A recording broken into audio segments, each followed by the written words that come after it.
श्री गोपाळ कृष्ण भगवान की जय। लीळा नंबर 163। डोमे ग्रामी माईन भट्टांना महावाक्याचे निरूपण।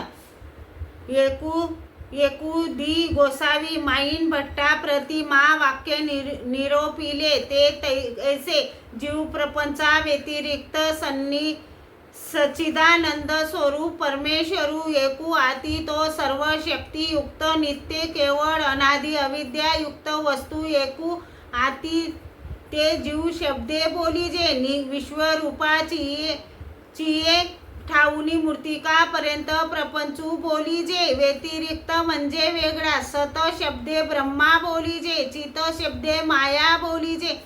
आनंद शब्दे ईश्वरू बोलीजे ब्रह्म माया ईश्वरू ऐसा त्रंश परमेश्वरू एकू आती इतुके माहीन भट्टी गोकिले ये मग गावा गेले उद्याची आले पिंडापासी गोसावियाची भेटी झाली दंडोते घातली श्रीचरणा लागले मग माईन भट्टे पुसिले जी अंश शब्द विभागावाचक की समवायी कार्यवाचक सर्वज्ञ म्हणाले 3 अंश म्हणजे विभाग हायती का जायाचा ठाई तो त्रंश परमेश्वर ना तेथ वेगवेगळे एक नवती मनोनी आणि म्हणी तुम्ही म्हणत असा त्रेषु तरी एकू कैसा ना तेथ एकू वेगळा करो नये मनोनी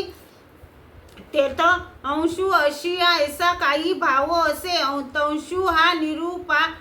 निरूपा वेया दोषे म्हणिजत असीजे वासना निरूपावेया दोषे म्हणिजे तरी ते सकळांचे ज्ञान व्हावेया असे वाक्य निरूपले आणि काही निर्वचन आणि माया ईश्वरीचे प्रथम करण हे प्रमाण आणि सकळ ब्रह्मांडी एकची माया हे निरूपण केले यावर माईन भट्टी पुशिले। श्री गोपाळ कृष्ण भगवान की जय।